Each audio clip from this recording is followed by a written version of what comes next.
All right, so I've got several different kinds of wall patch repair putty, mud as it would be called, and we got some drywall tape. I only have the paper kind.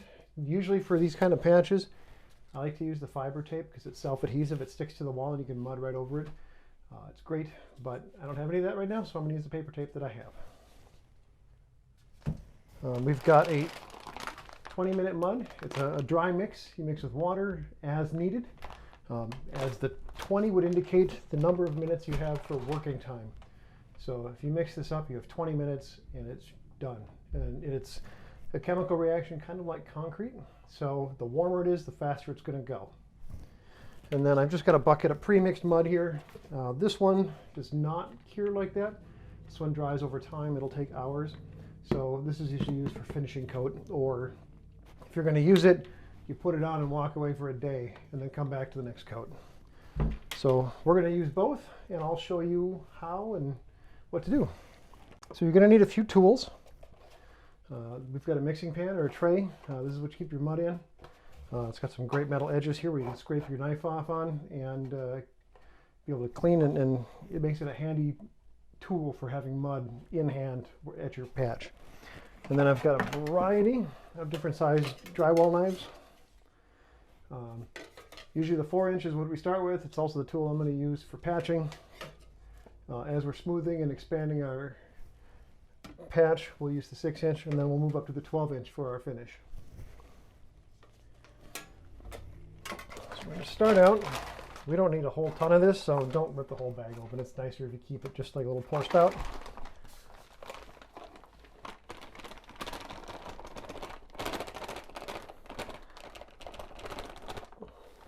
So this is probably more than I'll need, but I always make a little bit extra because you don't want to run out. So I'm just going to pour some water in here. There might be directions on the bag. I haven't read it in a long time. I kind of go just by experience and feel, knowing the consistency of the mud that I want. And right now I'm just starting to get the water in. It's a little bit hydrophobic initially, so if you get in there and just start blending, it's gonna throw dust everywhere. The cool thing about this stuff is if you get it too wet, you can just add a little bit more of the powder and you can thicken it up a little bit. Now I can see that I've actually got too much water in here, so I'm going to go back and add a little bit more of the powder mix in.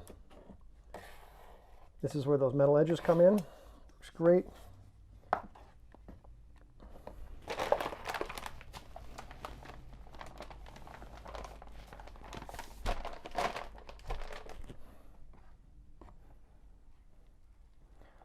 Some people get pretty vigorous with this. I'm not outside, so I don't want to slump it around in here and make a big mess.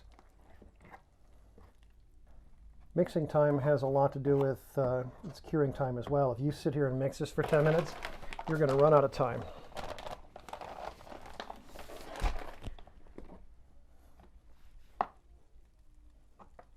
All right, we're getting close.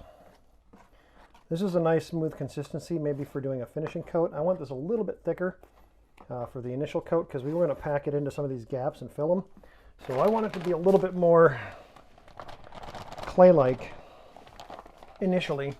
It still has to be smooth, it still has to be spreadable because we don't want it to run out. The thinner you get the mud, the finer you can lay it on.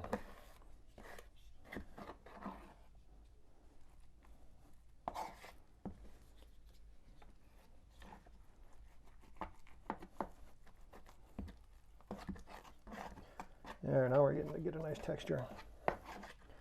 It should kind of be like creamy peanut butter when you're ready to use it. I'm just going to clean the sides down a little bit, make sure we don't have any unmixed stuff. Get into the corners because you don't want to be smearing this on the wall and end up with a dry spot popping out. You're not making pancakes.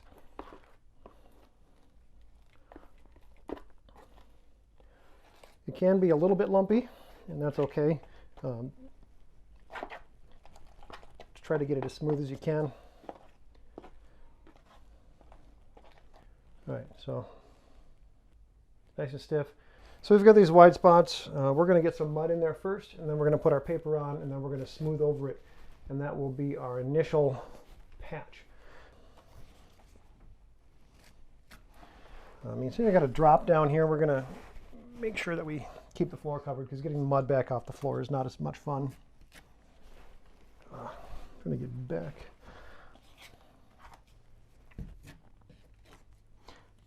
You want to be careful not to get chunks and debris in your mud, because that's a frustration that you will learn every time you try to drag fresh mud over a spot that's got chunks of debris in it. You'll leave little trails, and it's very frustrating to work with.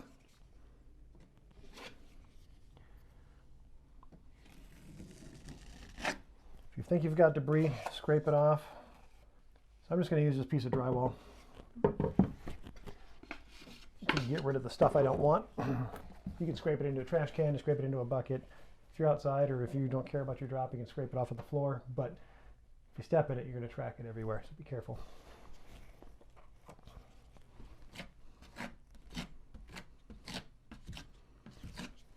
So we're doing the initial fill.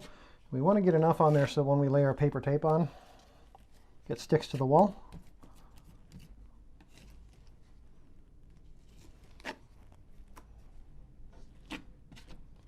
Fill those holes, fill the gaps.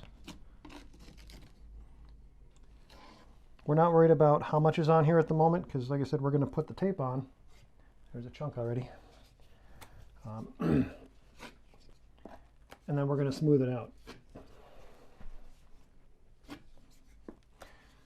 You don't want to get too wide yet, though, because that's what the next coat is for. All right. And don't worry about filling this out even. We don't need to do that yet. That's what future coats are for. So paper, the tape.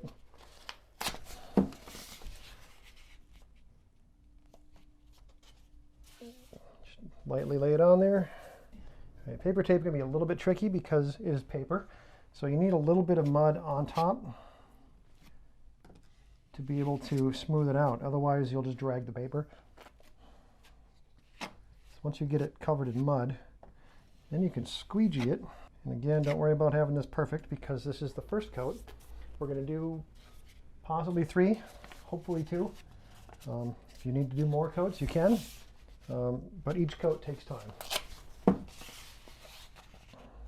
going to put a little bit back on here just to make sure we have enough to stick the tape on.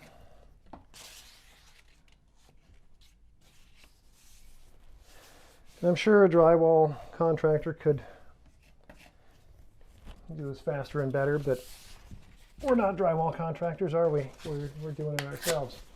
On this side, I'm going to show you if you let it overlap a little bit.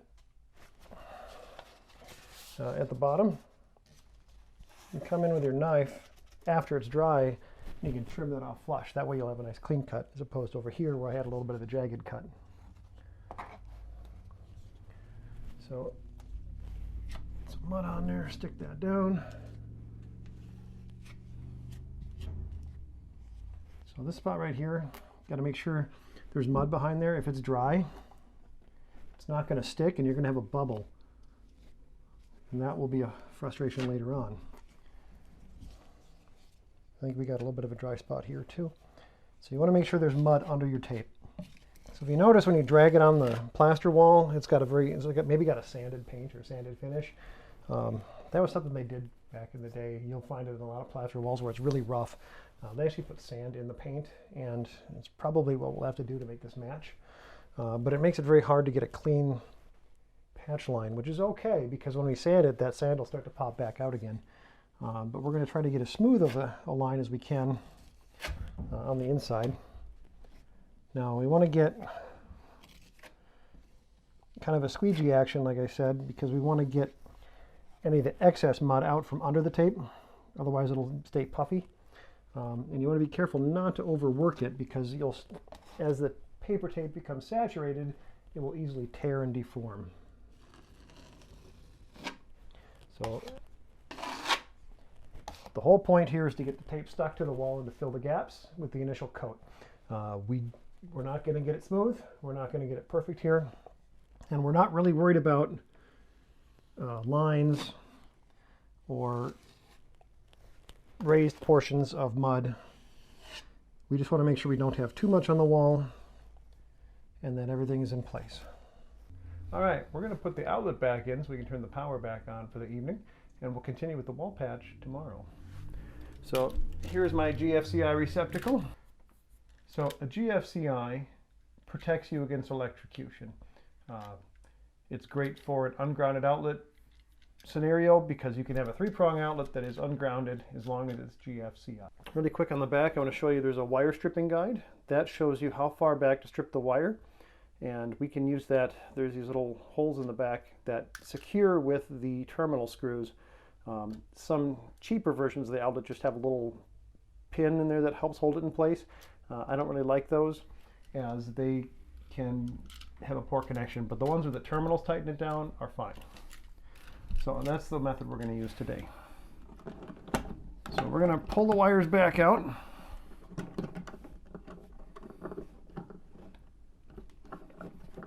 I'm going to separate them and get them ready. Get all the wires on the right side of the outlet. And I'm going to straighten this guy out so that I can prepare it. It's a little bit too long, so I'm going to trim it. I'm going to use my handy guide.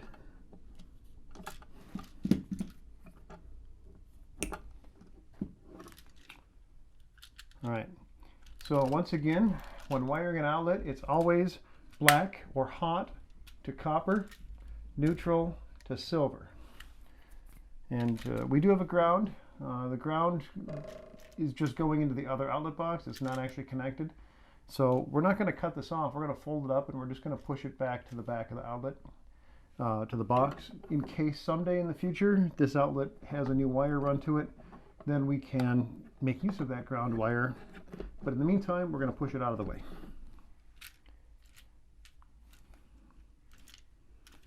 So the wires, the feeding wires that were the ones that bring power to this box, I'm going to put on the top, and the wires going to the other outlet I'm going to put on the bottom. That will help sort everything out.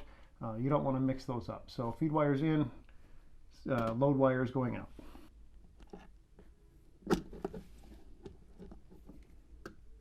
Make sure the terminal wires are fully, or the terminal screws are fully tightened so the wires are secure, they don't come out.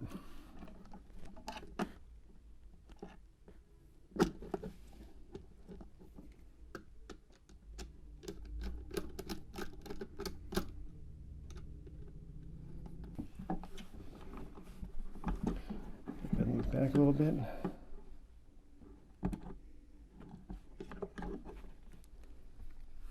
Kind of hold it.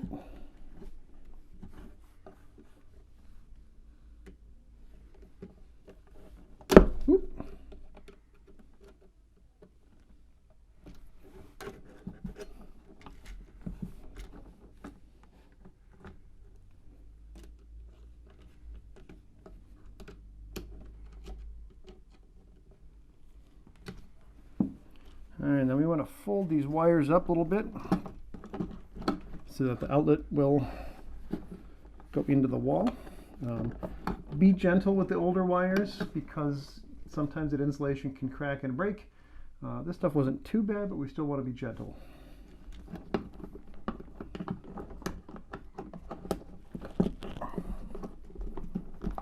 So I fully push the outlet into the box so that the wires are fully retracted and the outlet is going to rest more or less in its position. Then go ahead and put your screws in. If you have a new outlet, it'll have these little tabs in there that hold the screws in. Unfortunately, I've lost mine, but that's okay. I still have my screws.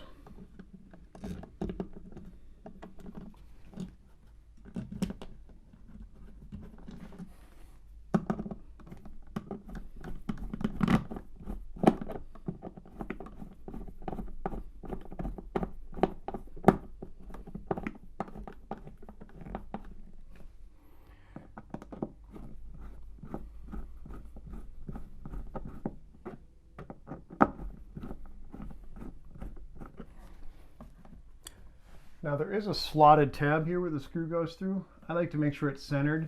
That way the outlet looks good when it's on the wall. It's not jaunty at an angle.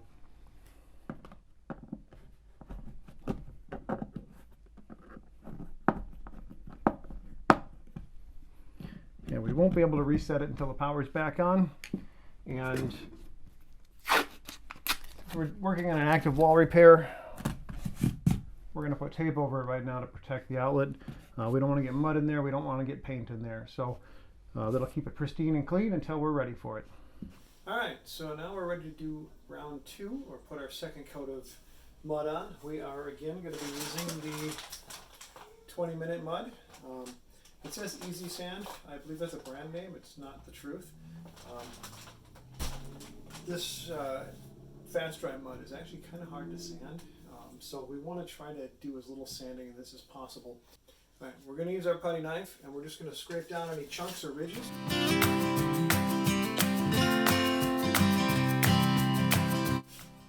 Also be careful not to peel up your tape that you so carefully stuck down.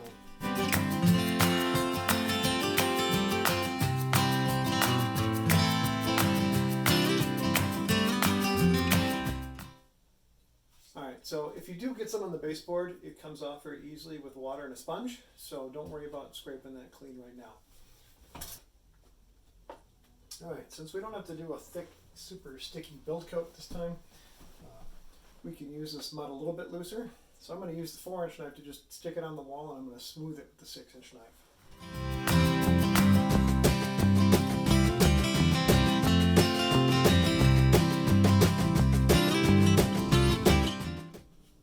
So here's where having that outlet covered comes in.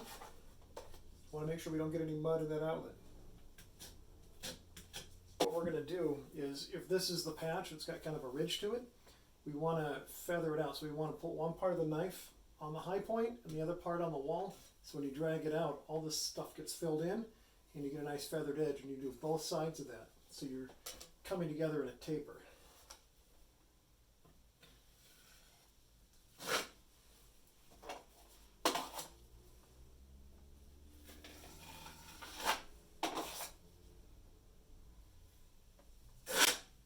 And then you can smooth out right over the top if there's a big thick spot or whatnot. So now this isn't perfect. That's okay. Because again, we're going to get another coat on this. So the main point is to just not have a big ridge. See, we're going to really come this way first. Spread some of this mud out a little bit.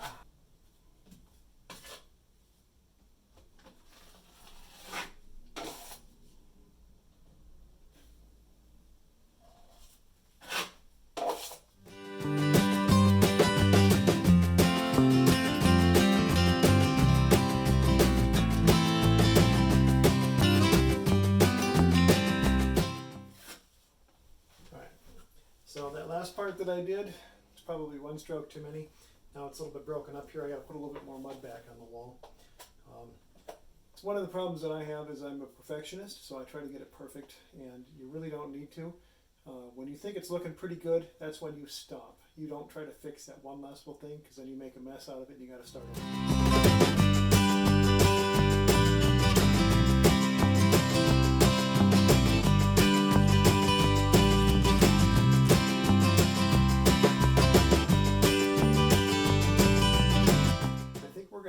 There. So as you can see, our second layer of mud has dried, and we're going to do the same thing. We're going to take a knife, we're going to knock off the high points without sanding, and we are then going to take some of this pre-mixed mud, and we'll be putting that on the wall for our third and final coat.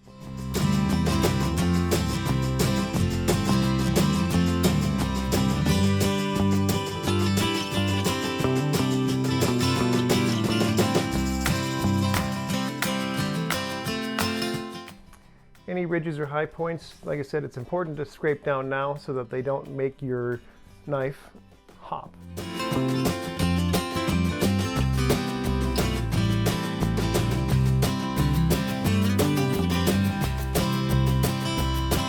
I'm also trying to knock some of the dust and chunks off the baseboard, because we will be taking our knife down to the baseboard to get this final coat, and we don't want to pick any of that up in our mud.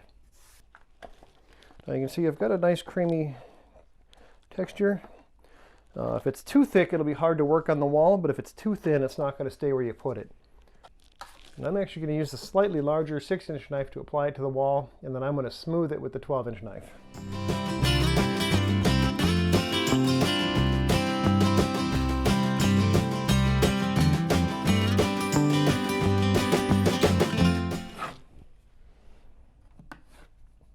Now this area below the outlet, you might have to use your 4-inch to get it in there. And we may have to smooth it with that just because it's a small space. But you want to bring the patch to the level of the whole wall. So you will need to fill in some mud here.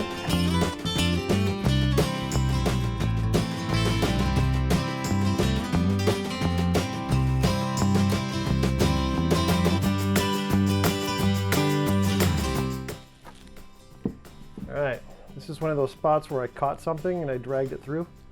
So I got to get those chunks out of there.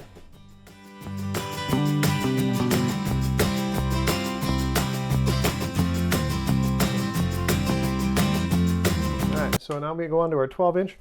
I like to get the blade nice and flat to the wall. If you have the blade too steep, too perpendicular to the wall, then it will drag all your mud off. So you want a nice flat drag to get it as smooth as possible.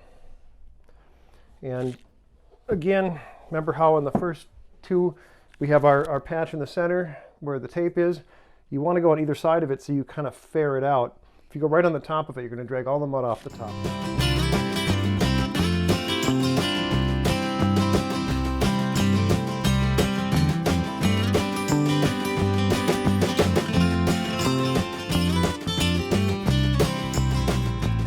This part is as much as I'm going to put on, because if I keep working this, it's going to be counterproductive. So I'm going to move on to the other side of my patch and keep going.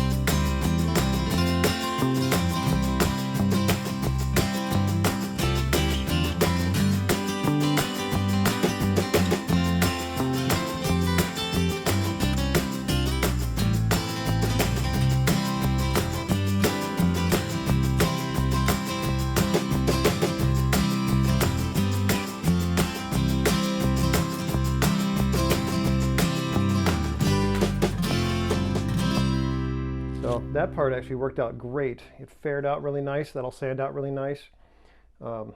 This part's a little high. I'm tempted to drag my knife against it again, but I might mess up this really nice fairing that I did over here. And this is all high stuff, and it's thin and it's ridges, and it will sand off nicely. So I think we're going to leave this alone for now, knowing that I'll have to touch up some of the pockmarks, and I might have to touch up a little bit below the outlet just to smooth it a little bit, to fair it. But this will sand out nicely. So we're going to let this dry. This being a standard mud, this is basically park it for the day and come back tomorrow. And we'll get that sanded and patched, any final stuff, and put primer on it, and it'll look like a wall.